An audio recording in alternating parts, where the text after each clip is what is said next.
Trailer Aquaman and the Lost Kingdom sudah rilis dan kita menemukan beberapa detail menarik yang akan membuat kalian bersemangat untuk menyaksikan filmnya nanti. Aquaman and the Lost Kingdom tayang di bioskop mulai 20 Desember 2023. Film ini adalah warisan terakhir dari DC Extended Universe dan juga Zack Snyder sebelum James Gunn membuka new era of DC dimulai dari film Superman Legacy. James Wan masih duduk sebagai sutradara setelah sukses besar di film pertamanya dengan pendapatan lebih dari $1 billion.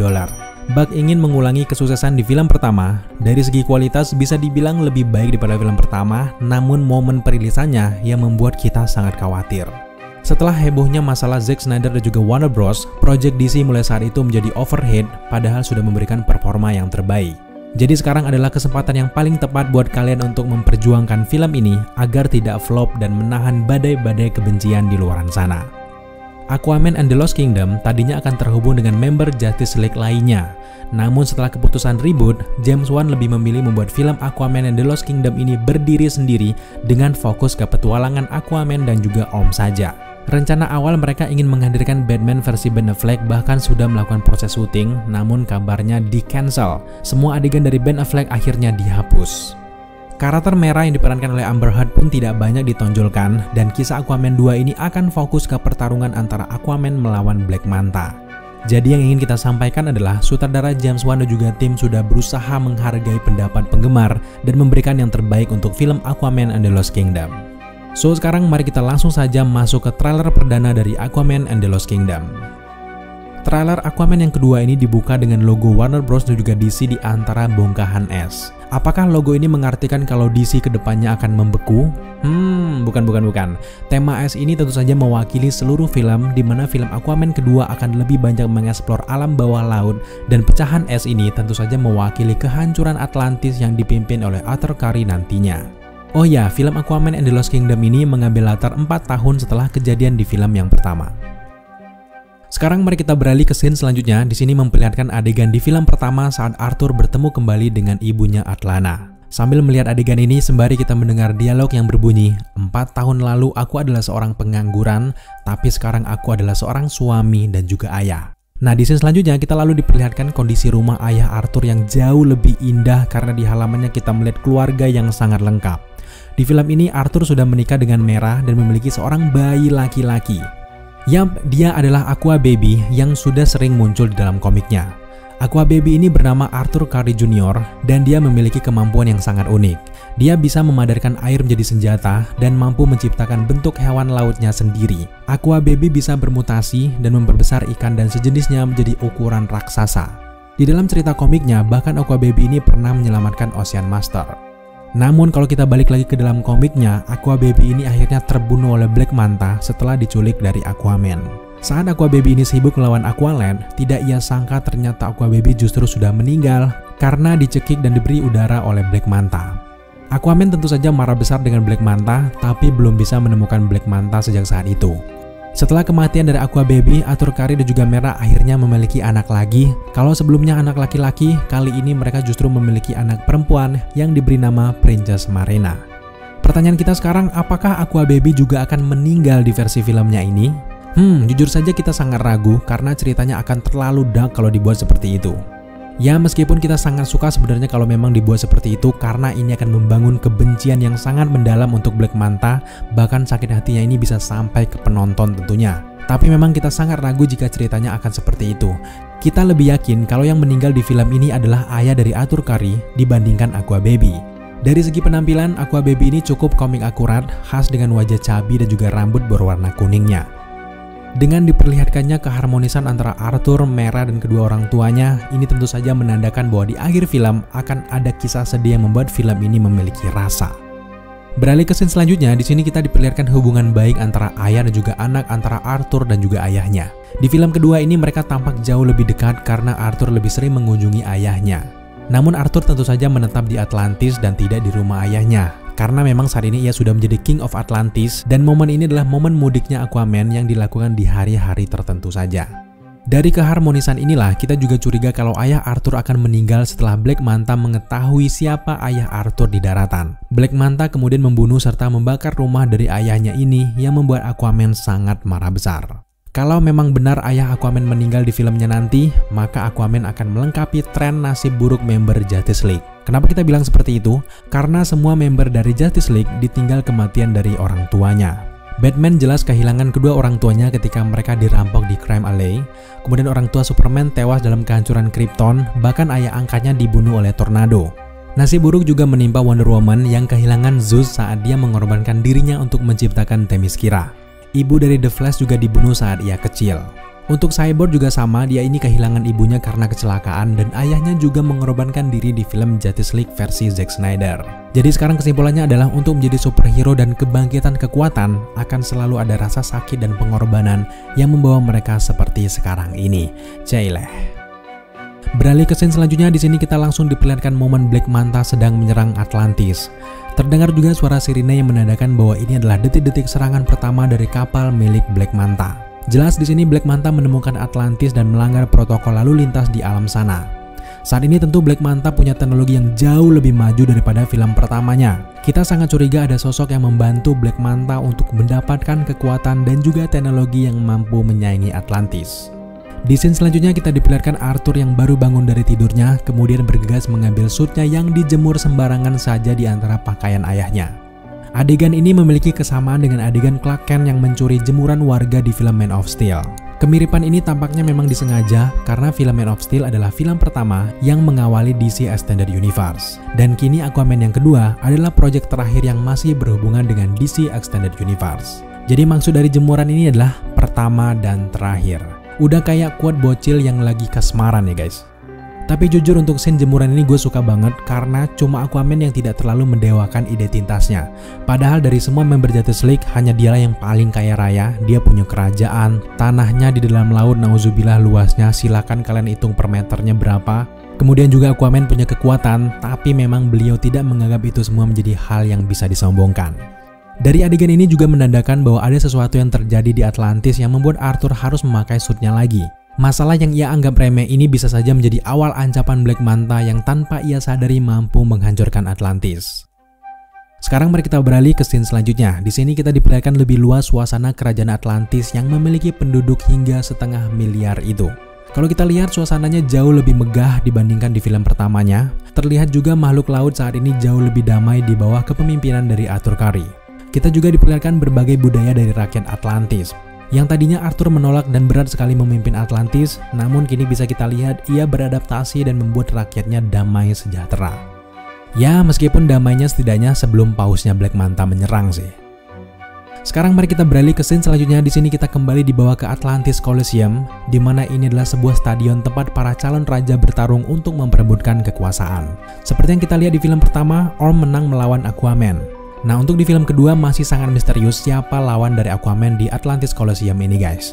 Tapi teori kita bisa saja Black Manta saat ini sudah mempengaruhi Arthur untuk bisa bertarung dengan dirinya di stadion ini. Kalau kita melihat sorak-sorai dari rakyat Atlantis, tampaknya mereka sangat percaya diri kalau Aquaman akan menang dalam pertarungan tersebut. Namun besar kemungkinan kalau Black Manta lah justru yang akan memenangkan pertarungan yang membuat Black Manta merebut kursi kekuasaan yang akan menghancurkan Atlantis. Di scene selanjutnya kita diperlihatkan bentuk unik kapal selam milik Black Manta yang berbentuk seperti hiu. Bentuk kapal ini memang mirip seperti Lego yang sudah rilis sebelumnya. Dari segi alat dan juga teknologi, kali ini Black Manta tampak sangat menonjol guys. Sejauh ini memang masih belum tahu siapa saja sekutu dari Black Manta yang membuat ia mendapatkan perkembangan yang sangat pesat ini. Namun kita duga bantuan tersebut juga ia dapatkan dari bangsa Darkseid yang merupakan The Lost Kingdom selama ini, lalu membentuk aliansi dan menyerang Atlantis karena tujuan mereka sama. Atau kalau tidak, bisa saja Black Manta bekerja sama dengan The Trance lalu menemukan Black Trident seperti yang kita lihat di trailer. Tepat di scene rumah ayah Arthur kebakaran ini kita bisa melihat ada Arthur, Atlana, dan juga Mera. Tapi kita tidak melihat ada Aqua Baby dan juga kakeknya.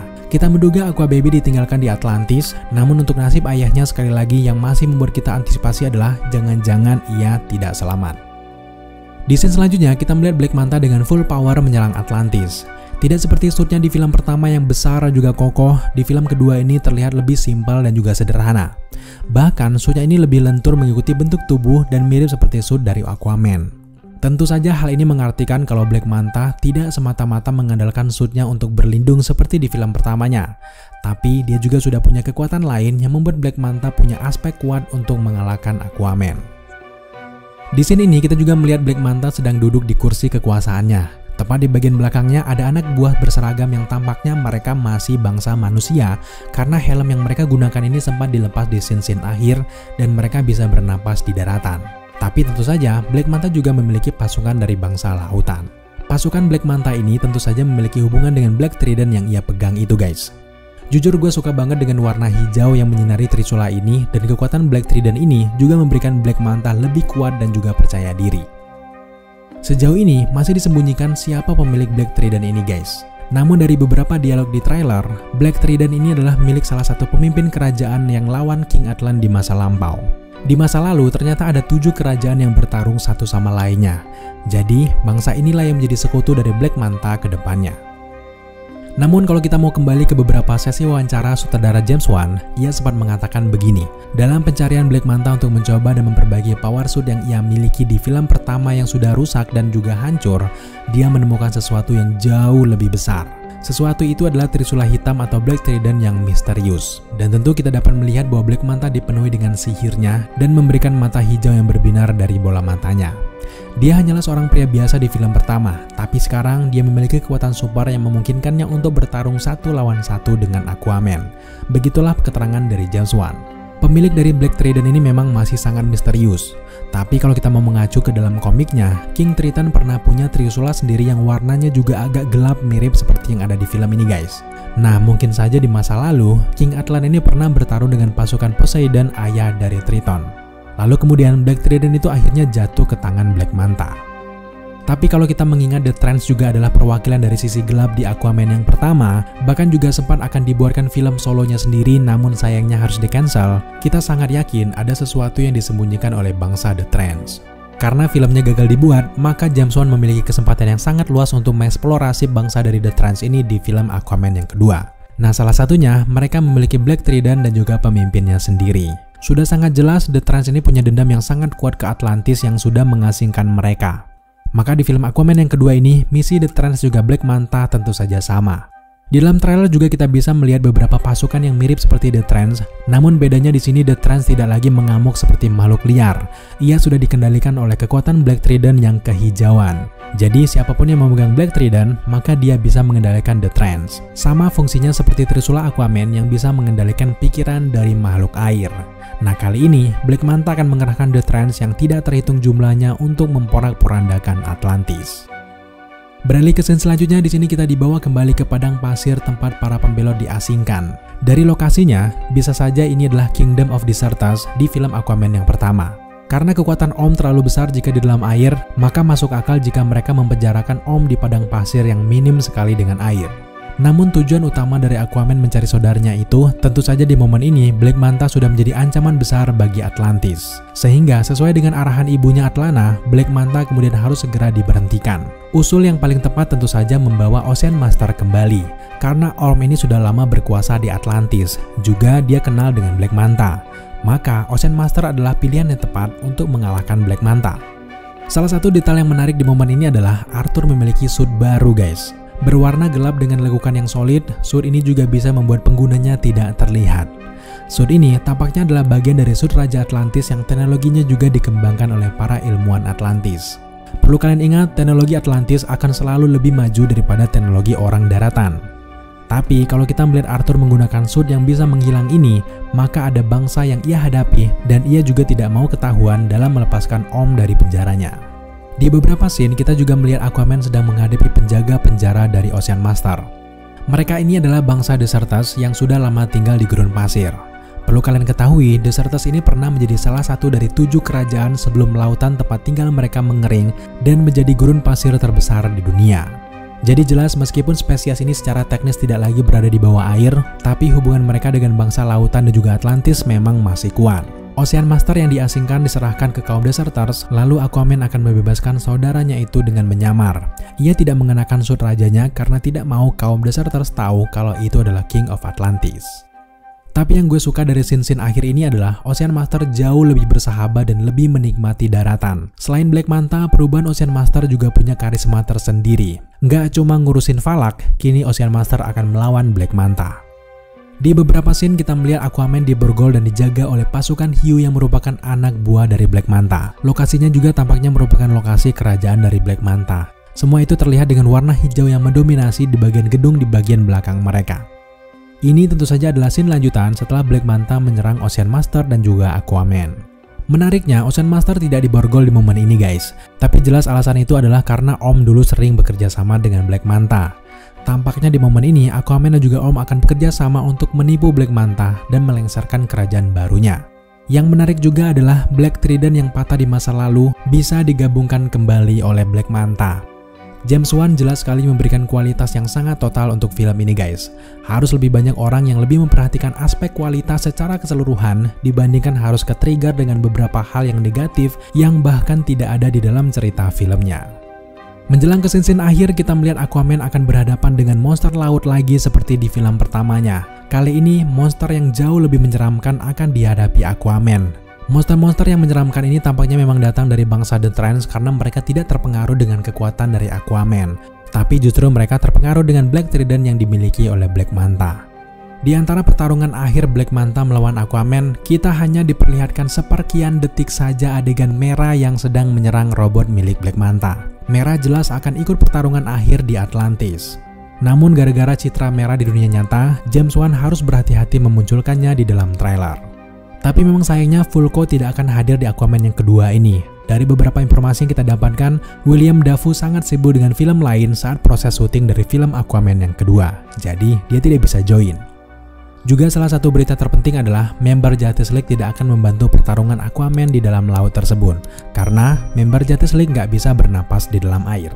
Oke guys, sampai jumpa di video selanjutnya.